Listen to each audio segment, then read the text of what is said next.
जयाय जयभद्राय हर्यश्वाय नमो नमः। नमो नमः सहस्रांशो आदित्याय नमो नमः। जी हाँ, आदित्य या सूर्य जो है हमारे जीवन के आधार स्तंभ, और यही सूर्य कहलाता है सहस्रांशु भी, जो देता है हमें ऊर्जा और हर दिन कुछ नया करने का उमंग भी। और इसी ऊर्जा और उमंग से अनुप्राणित और प्रेरित होकर हम लाते हैं आप सभी दर्शकों के लिए भारतीय संस्कृति के विविध रूपों को एक रूपता के ताने बाने में पिरोकर, जिसका नाम है सुप्रभातम। तो इसी सुप्रभातम कार्यक्रम को लेकर पुनः उपस्थित हूँ मैं आप सभी के बीच, नारायण दत्त मिश्र। हार्दिक स्वागत और सत्कार के साथ स्वीकारें हमारा सादर नमस्कार।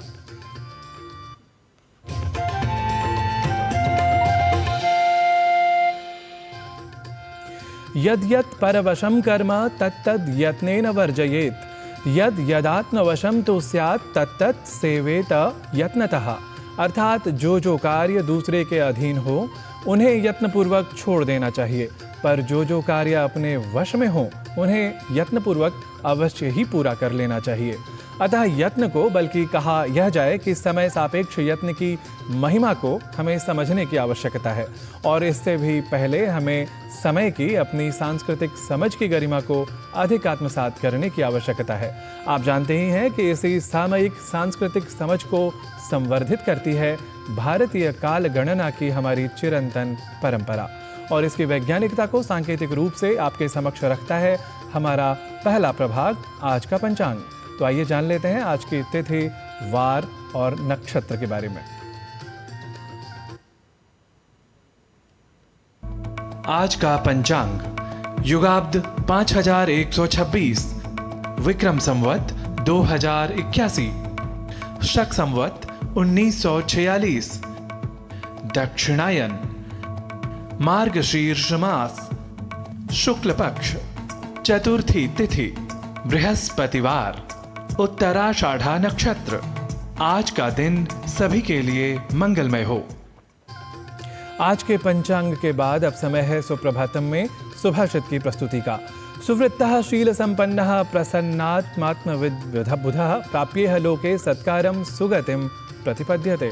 अर्थात जो सदाचारी, शील संपन्न, प्रसन्नचित्त और आत्म तत्व को जानने वाला है, वह विद्वान पुरुष इस लोक में सत्कार पाकर सर्वत्र सद्गति पाता है। तो कुछ इसी तरह के प्रेरक सुभाषितों से हम आप सभी को करते हैं प्रेरित हमारी प्रस्तुति सुभाषित के द्वारा, जिसे आप जान लेते हैं 3 भाषाओं के साथ। तो आइए देखते हैं क्या है आज का सुभाषित। महीमूषु मातरम सुव्रतानामृतस्य पत्नीमवसे हुवेम तु विक्षत्रामजरन्ती मुरुचि सुशर्माणमदितिं सुप्रणीतिम्।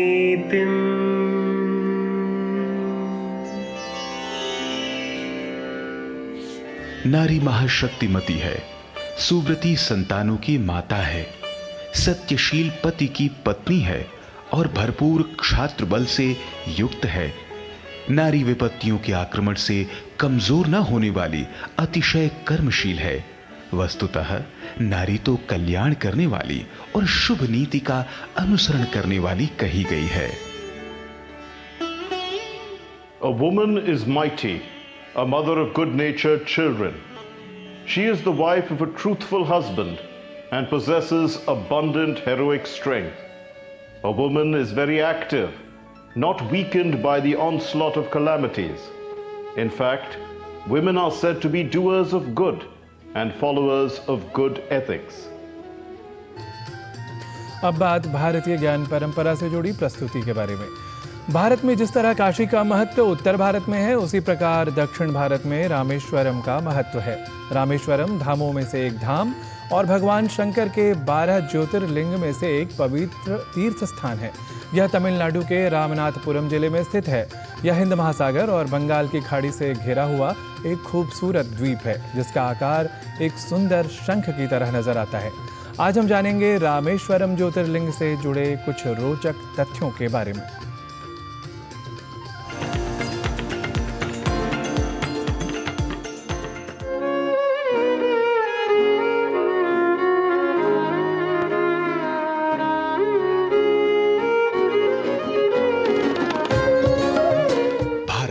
एक ऐसा देश है जहां कई तरह के ऐतिहासिक स्थल देखे जा सकते हैं और इन सभी का इतिहास में अपना अलग अलग महत्व है। भारत में हजारों साल पुराने कई मंदिर स्थापित हैं। इसी क्रम में सबसे पवित्र तीर्थ स्थलों में से एक है रामेश्वरम मंदिर। रामेश्वरम मंदिर को रामनाथ स्वामी मंदिर के नाम से भी जाना जाता है। इस मंदिर में स्थापित शिवलिंग 12 द्वादश ज्योतिर्लिंगों में से एक माना जाता है। रामेश्वरम हिंद महासागर और बंगाल की खाड़ी से चारों ओर से घिरा है एवं शंख के आकार का द्वीप है। रामेश्वरम की जो व्याख्या है, रामस्य ईश्वरः सह रामेश्वरः, जो राम का ईश्वर है, राम की कामनाओं की पूर्ति जिसने की, राम का जो आराध्य है, अर्थात वह अखंड चंद्रखंडधारी मुंडमाल भूषित देवाधिदेव आशुतोष भूतनाथ भगवान शंकर। तो भगवान शंकर का जो 12 ज्योतिर्लिंग हैं, उन 12 ज्योतिर्लिंगों में से एक ज्योतिर्लिंग रामेश्वर है। तमिलनाडु में समुद्र तट पर स्थित इस मंदिर को रामायण कालीन माना जाता है। मान्यता है कि अयोध्या के राजा भगवान श्री राम ने लंकापति रावण से युद्ध करने से पहले विजय की कामना लिए हुए इसी स्थान पर रेत का शिवलिंग बनाकर भगवान शिव की साधना की थी, जिसके बाद भगवान शिव यहाँ ज्योति रूप में प्रकट हुए। इसके अलावा मान्यता यह भी है कि जब श्री राम लंका विजय करके लौटे तो उन्होंने ऋषि मुनियों ने उन्हें ब्रह्म हत्या के पाप से मुक्ति पाने के लिए शिव पूजन के लिए कहा था। कहा यह भी जाता है कि भगवान राम ने हनुमान जी को कैलाश जाकर शिवलिंग लाने को कहा। इसके बाद जब हनुमान जी को शिवलिंग लाने में देर लगी तो माता सीता ने अपने हाथ से शिवलिंग बनाया और भगवान राम ने उस शिवलिंग की पूजा की। उस शिवलिंग को आज रामेश्वरम के नाम से जाना जाता है। इसके बाद हनुमान जी जिस शिवलिंग को लेकर आए उसे भी वहीं स्थापित किया गया है, जिसे हनुमदीश्वर के नाम से जाना जाता है। वहाँ का जो महत्व है स्कंद पुराण में विशद रूप से वर्णित है। उसके अतिरिक्त ब्रह्मवैवर्त पुराण में, ब्रह्म पुराण में तथा अन्यान्य पुराण और उपपुराणों में महात्म रामेश्वरम का भगवान वेदव्यास ने प्रतिपादित किया है। रामेश्वरम मंदिर की बनावट बेहद आकर्षक है, जिसे देखने वाला देखता ही रह जाता है। पूरा मंदिर लगभग 15 एकड़ के क्षेत्र में स्थित है, जिसके चारों ओर पत्थर की मजबूत दीवारें हैं। इस मंदिर का प्रवेश द्वार 40 मीटर ऊंचा है। यह मंदिर अपने गलियारे के लिए भी जाना जाता है। रामेश्वरम मंदिर के भीतर 24 कुएं हैं। लोग इन कुओं का पावन तीर्थ के समान पूजते और इसके जल से स्नान करते हैं। मान्यता है कि इन पवित्र कुओं के पानी से नहाने मात्र से ही लोगों के सारे पाप कट जाते हैं। इन कुओं के बारे में मान्यता है कि इन्हें भगवान श्री राम ने अपने बाण से बनाया था। पौराणिक कथाओं के अनुसार रामेश्वरम मंदिर परिसर के भीतर के सभी कुओं को भगवान राम ने अपने अमोघ बाणों से तैयार किया था। उन्होंने इन कुओं में कई तीर्थों का जल छोड़ा था। भगवान वेदव्यास जी कहते हैं कि रामेश्वरम का इतना महत्व है कि रामेश्वरम में जो रहते हैं, वहाँ के निवासी हैं, उनका जो दर्शन कर लेते हैं उनका भी कल्याण होता है।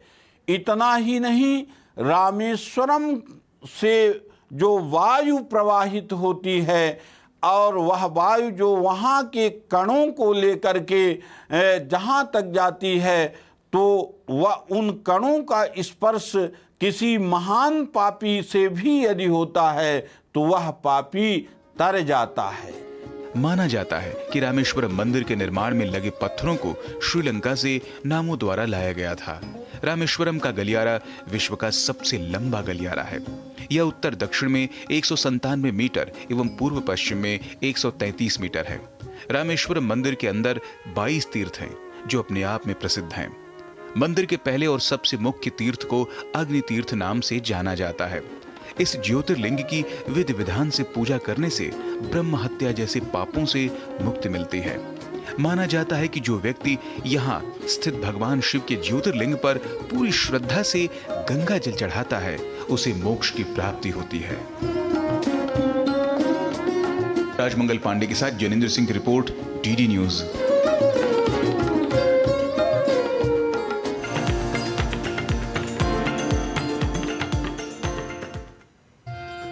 अब बात स्वास्थ्य मंत्र की। मोटापे को एक मामूली समस्या मान लिया जाता है, लेकिन वजन बढ़ने से स्वास्थ्य पर इसके कई दुष्प्रभाव पड़ते हैं। मोटापे के कारण स्वास्थ्य को क्या खतरे होंगे, मोटापे को कम करने के क्या हैं उपाय, ये सब जानने के लिए देखिए हमारी इस विशेष रिपोर्ट को।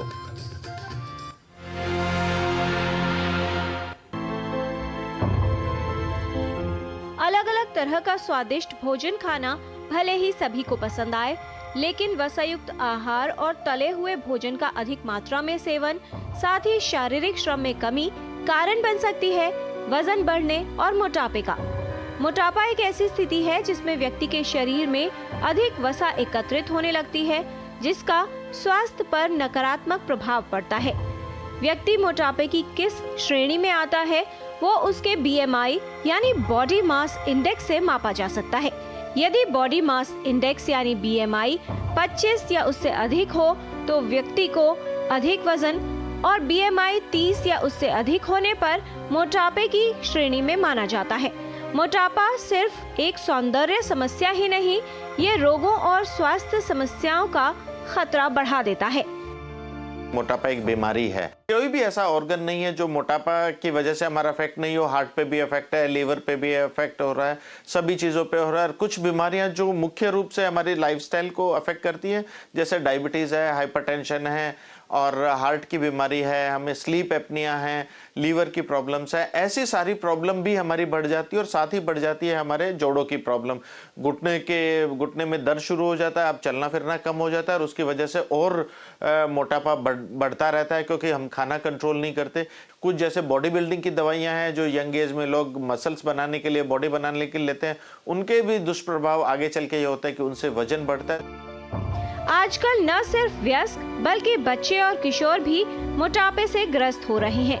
बचपन से मोटा होना चिंता का विषय है, क्योंकि मोटे बच्चे अधिकतर मोटे वयस्कों के रूप में विकसित होते हैं और उन्हें कई तरह की समस्याएं घेर लेती हैं।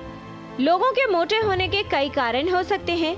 बच्चों की खान पान की गलत आदतें, अधिक मात्रा में खाना, वसायुक्त आहार का सेवन अधिक करना, शारीरिक श्रम न करना, शराब का सेवन, चय अपचय की दर कम होना, थायराइड और पीयूष ग्रंथि के विकार, हार्मोन का असंतुलन और कुछ दवाओं का प्रयोग मोटापे के लिए जिम्मेदार हो सकता है। अधिक मात्रा में कैलोरी से युक्त खाद्य पदार्थों का सेवन मोटापे को बढ़ाता है। Snacks, junk food, fast food, अधिक मीठा खाने के शौकीन, दूध कम पीने वाले और दूध से बने मीठे उत्पादों का सेवन करने से भी वजन बढ़ने लगता है।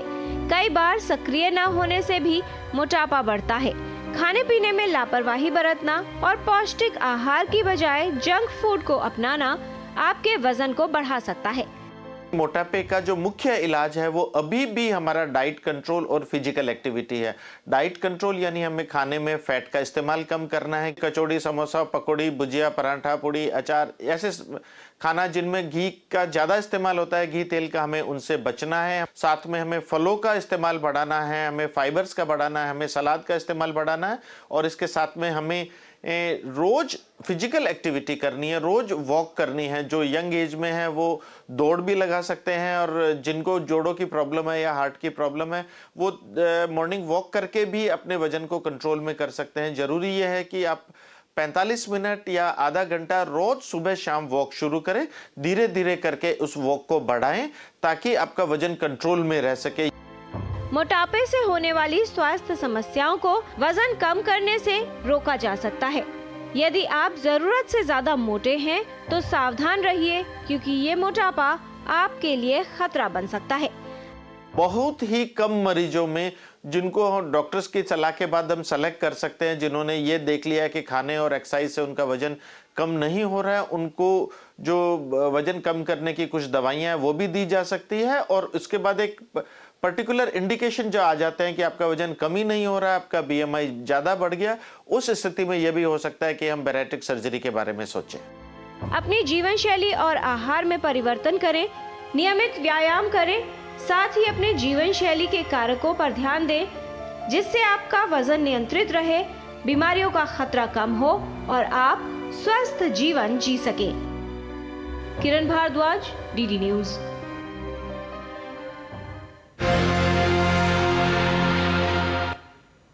और सुप्रभातम में अभी समय है एक अल्प विराम लेने का। आप देखते रहिए डीडी न्यूज, हम जल्दी ही लौटते हैं।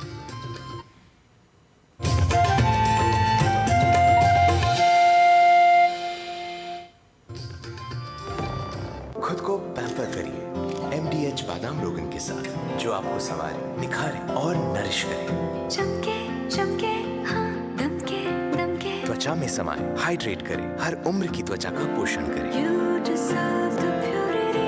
MDH बादाम रोगन, नेचुरल, टेंडर, प्योर। चमके चमके। सुनो, एक अच्छी इंश्योरेंस पॉलिसी AI से पूछते हैं।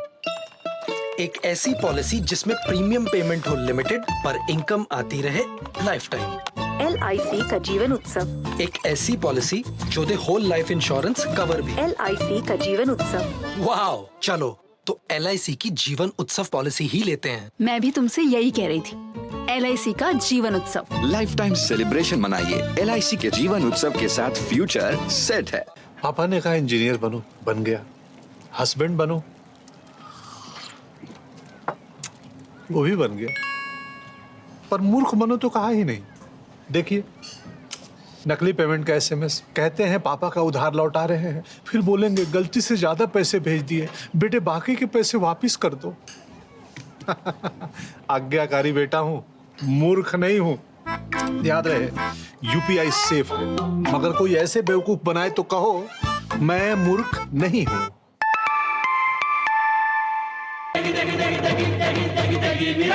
MDH की देगी मिर्च, देगी मिर्च का तड़का, अंग अंग फड़का। MDH की देगी मिर्च।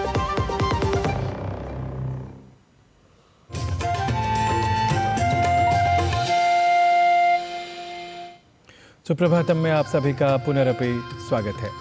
भोजन का पाचन ठीक न हो तो अनेक स्वास्थ्य समस्याएं हमें घेर लिया करती हैं, और हम जानते हैं कि कई स्वास्थ्य समस्याओं का उपशमन करने में, उन्हें समाप्त करने में योग की बड़ी भूमिका होती है।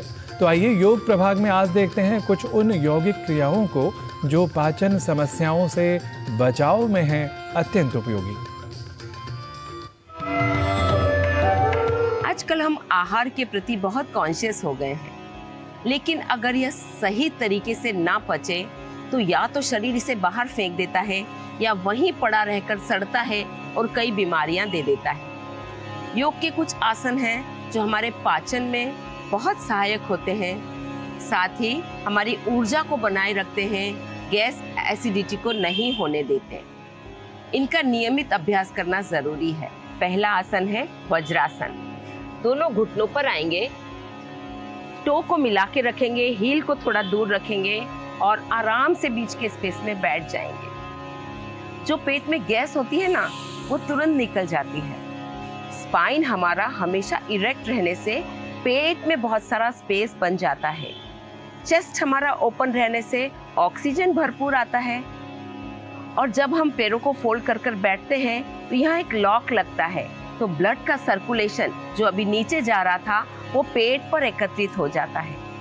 तो भरपूर ऑक्सीजन, पाचन अंगों को पूरा स्थान मिलने से और ब्लड का पूरा सर्कुलेशन मिलने से पाचन अंग पूरी जिम्मेदारी से अपना कार्य निभा पाते हैं और हमारा पाचन अच्छी तरह से होता है। दूसरा आसन है दृढ़ासन, जो हम लेट कर करेंगे। दृढ़ासन में आने के लिए धीरे से साइड की करवट होते हुए साइड में ही लेटना है, पर बहुत ध्यान रखें यह लेफ्ट साइड में ही होना चाहिए, वाम पुक्षी ही रहना है। हाथ का पिलो बनाएंगे, पैरों को थोड़ा फोल्ड करेंगे और आराम से स्थिति में लेट जाएंगे। जब हम इस तरह से लेटते हैं ना, तो हमारी सीधे हाथ की नाक सूर्य नाड़ी एक्टिवेट हो जाती है, और ये एक्टिवेट होने से शरीर में ऊर्जा बढ़ती है और पाचन का सहयोग मिलता है।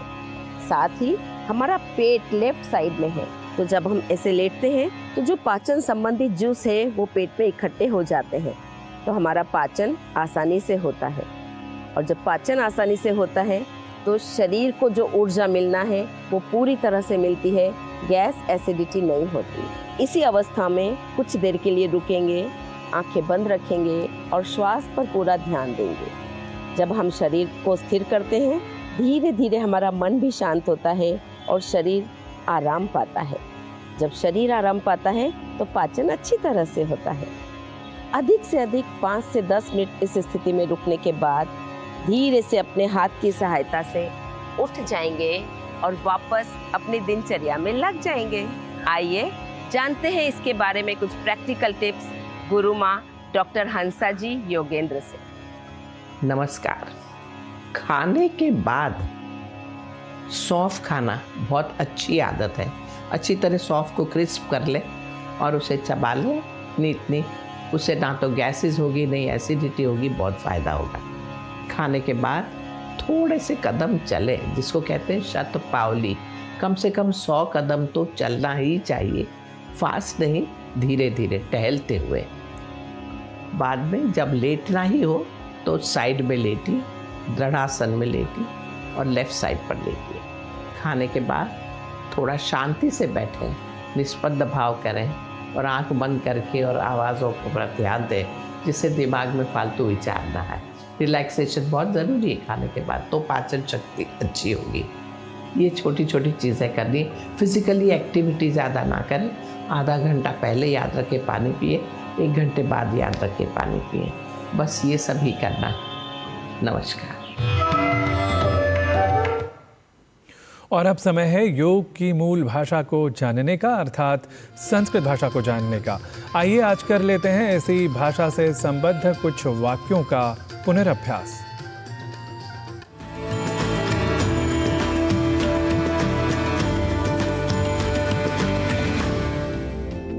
नमो नमः मित्राणि।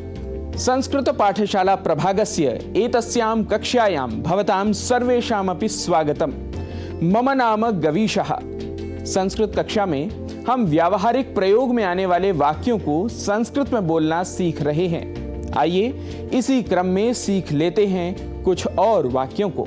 खरीदारी करते समय यदि किसी से पूछना हो क्या यह सामान दुकान में है, तो संस्कृत में पूछेंगे किम एतानि वस्तूनि आपणे सन्ति। किम एतानि वस्तूनि आपणे सन्ति। इसकी क्या कीमत है, यदि यह पूछना हो तो कहेंगे एतस्य कियत् मूल्यम। एतस्य कियत् मूल्यम। यदि कहना हो दाम में थोड़ी छूट चाहिए, तो संस्कृत में वाक्य बनेगा मूल्ये कश्चन अपकर्षः अपेक्षितः। मूल्ये कश्चन अपकर्षः अपेक्षितः। अपकर्षः अर्थात डिस्काउंट। यदि पूछा जाए आप भुगतान कैसे करेंगे, तो यह संस्कृत में वाक्य बनेगा भवान मूल्यम कथम प्रदास्यति। भवान मूल्यम कथम प्रदास्यति। कृपया मुझे रसीद दीजिए, यदि यह वाक्य हो तो संस्कृत में बोलेंगे कृपया मह्यम प्राप्तिपत्रम देहि। कृपया मह्यम प्राप्तिपत्रम देहि। प्राप्तिपत्रम अर्थात रिसीट। क्या आप क्रेडिट कार्ड से पेमेंट लेते हैं? यदि यह पूछना हो तो कहेंगे अपि भवन्तः क्रेडिट कार्ड द्वारा धनम स्वीकुर्वन्ति। अपि भवन्तः क्रेडिट कार्ड द्वारा धनम स्वीकुर्वन्ति। वाक्य यदि हो यह वस्तु उच्च गुणवत्ता के साथ बनी है, तो कहेंगे एतस्य वस्तुनः निर्मितिः उत्तमा। एतस्य वस्तुनः निर्मितिः उत्तमा। कृपया इसे पैक कर दें, यदि यह वाक्य हो तो कहेंगे कृपया एतत् पुटीकरोतु। कृपया एतत् पुटीकरोतु। क्या आप इसे भिजवा सकते हैं? किम भवान एतत् प्रेषयितुं शक्नुयात्। किम भवान एतत् प्रेषयितुं शक्नुयात्। पैसे भेज दिए हैं, यदि यह बताना हो तो कहते हैं धनम प्रेषितमस्ति। धनम प्रेषितम अस्ति। आपकी सेवा के लिए धन्यवाद, यदि यह कहना हो तो कहेंगे भवतः सेवायै धन्यवादः। भवतः सेवायै धन्यवादः। क्या आपको कुछ और चाहिए? अपि भवते किमपि अन्यत् अपेक्षितम्। अपि भवते किमपि अन्यत् अपेक्षितम्। मित्रों, प्रतिदिन इस प्रकार के कुछ वाक्यों को धीरे धीरे सीखने व नित्य अभ्यास करने से आपका संस्कृत भाषा का अभ्यास बढ़ता जाएगा। ऐसे ही वाक्यों को जानने व अभ्यास करने के लिए संस्कृत पाठशाला से जुड़े रहिए एवं अपनी प्रतिक्रियाएं भी सोशल मीडिया के माध्यम से हमें भेजते रहिए। अस्तु, आज के लिए इतना ही। संस्कृत कक्षायां पुनः मिलिष्यामः। नमस्कारः, नमो नमः।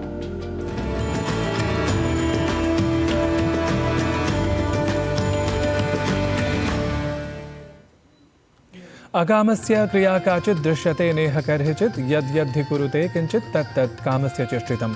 अर्थात इस संसार में इच्छा के बिना किसी मनुष्य का कोई काम कभी दिखाई नहीं देता। वस्तुतः मनुष्य जो कुछ भी करता है वह सब इच्छा के कारण ही करता है। पर सदिच्छाओं पर दें हम सतत अवधान, तभी होगा हम सभी का कल्याण। तो इसी परामर्श विशेष के साथ आज सुप्रभातम की प्रस्तुति में इतना ही। मुझे अपने सहयोगियों के साथ दीजिए अनुमति। पुनरपि नमः। सुप्रभात प्रियेभ्यः।